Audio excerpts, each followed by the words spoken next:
In this video, I'm going to show you the best vlogging cameras you can get at every price range. No matter your budget, I will help you find the best pick for your needs. Let's go. First, we are going to take a look at the best options in the under $500 range. First, we have the Canon PowerShot V10. This camera is built specifically for vloggers, and you can feel it with its massive 1-inch sensor for amazing low light quality and its fantastic built-in stereo microphones that sound great right out of the box. The trade-off is that its digital stabilization is not nearly as smooth as what you will find on the GoPro or DJI, and it is definitely not a camera you want to get wet since it has no weather sealing. I absolutely love the built-in kickstand and the flip-up screen, which makes setting up a quick shot on a table super easy without needing any extra gear. Next, we have the DJI Osmo Action 4. This action camera is a low-light beast for its size, sporting a larger sensor than the GoPro, which gives you noticeably cleaner footage when you are vlogging indoors or after the sun goes down.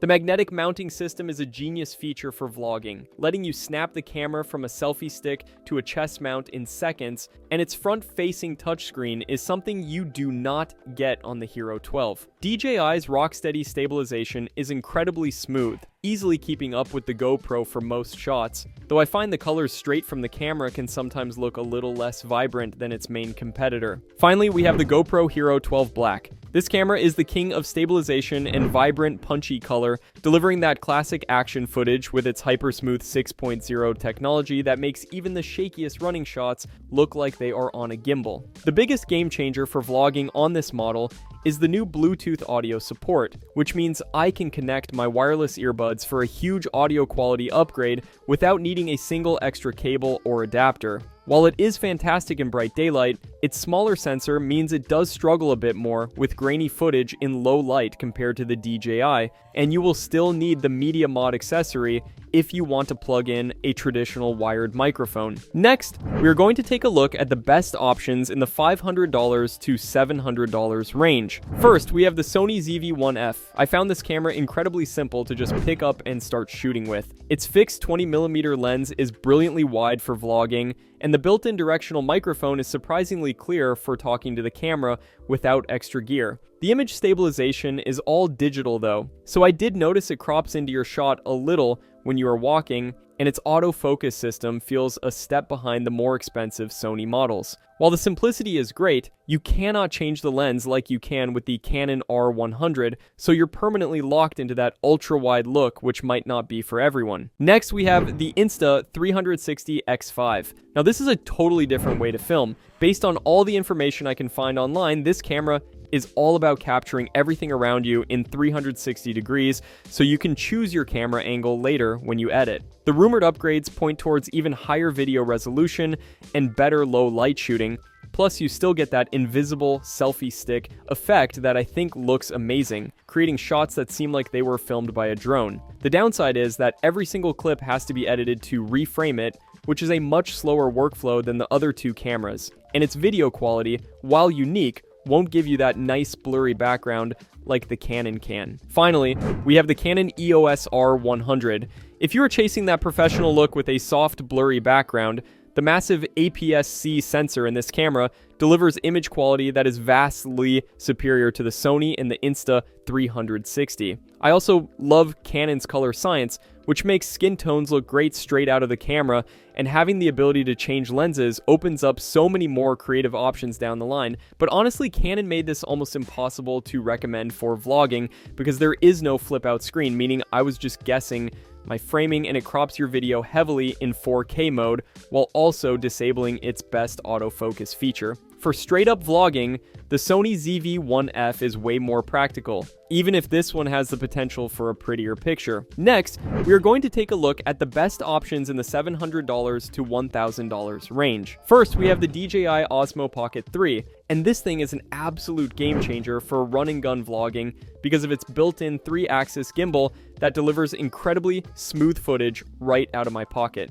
Its 1-inch sensor handles low light way better than you'd expect from something this small, and that 2-inch rotating screen makes framing shots so much easier than on the ZVE10. The biggest drawback is you are stuck with the fixed wide-angle lens, so you can't get creative with different focal lengths like you can on the Sony or Canon, and its audio, while decent, doesn't quite match up to an external microphone setup. Next, we have the Sony Alpha ZV-E10, which is the choice for vloggers who want creative control, thanks to its interchangeable lens mount and brilliant features like the product showcase mode that snaps focus perfectly. You're getting a big APS-C sensor for that blurry background look that beats the Pocket 3, but be warned, there's no in-body image stabilization, so my walking shots were noticeably shaky without a gimbal, unlike the DJI. While the autofocus is absolutely top tier, I did find the menu system a little confusing to get started with, and you need to remember that the cost of extra lenses can quickly add up.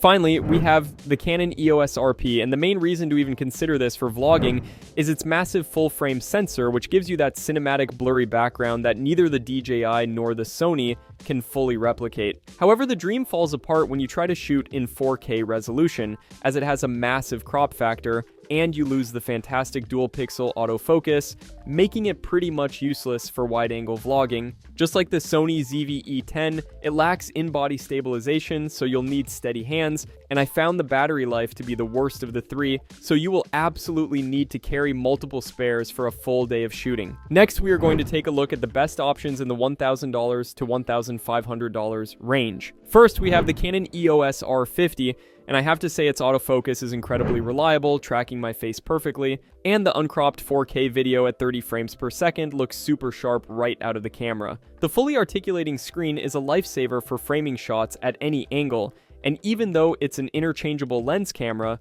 it feels surprisingly light in the hand, almost as compact as a point-and-shoot like the G7X. The biggest drawback for me, and it's a significant one for vlogging, is the lack of in-body image stabilization, so you will definitely see some shaky footage unless you use a stabilized lens or a gimbal. Next, we have the Canon PowerShot G7X Mark II, a camera that became a legend for its sheer convenience. It's so small you can slip it in your pocket, making it way more portable than the R50 or the Sony. While the flip-up screen is great for selfies, you're stuck with 1080p video, which feels dated now that both the Canon R50 and the Sony offer beautiful 4K resolution. The lack of a microphone input is a huge limitation for a vlogging camera, and its autofocus, while decent, just can't keep up with the snappy, modern systems in the other two cameras. Finally, we have the Sony Alpha ZVE10, and this one feels like it was built from the ground up just for creators like us, with its fantastic product showcase mode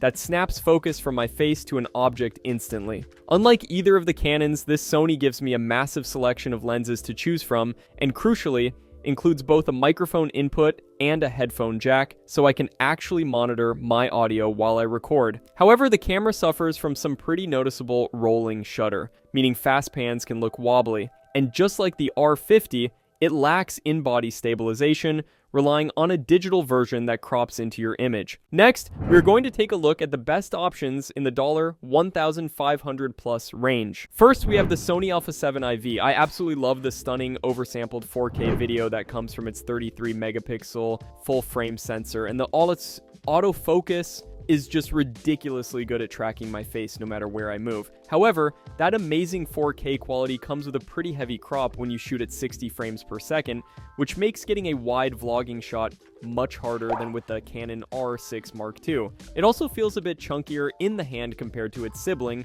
the Alpha 7C, making it a powerful but less portable option for run-and-gun vlogging. Next, we have the Sony Alpha 7C, and the main story here is its incredibly compact size for a full-frame camera, making it so much easier to carry around all day than the Alpha 7 I'd fear. The trade-off for that small body is a lack of 4K video at 60 frames per second, a feature you get with both the Alpha 7 IV and the Canon, which is a major letdown for getting smooth slow-motion shots. While it has that essential flip-out screen for vlogging, the tiny electronic viewfinder and more cramped grip make it feel less like a professional tool and more like a specialized portable machine. Finally, we have the Canon EOS R6 Mark II, and its biggest win for vloggers is the ability to shoot beautiful uncropped 4K video at up to 60 frames per second, something the Sony Alpha 7 IV just can't do without a penalty.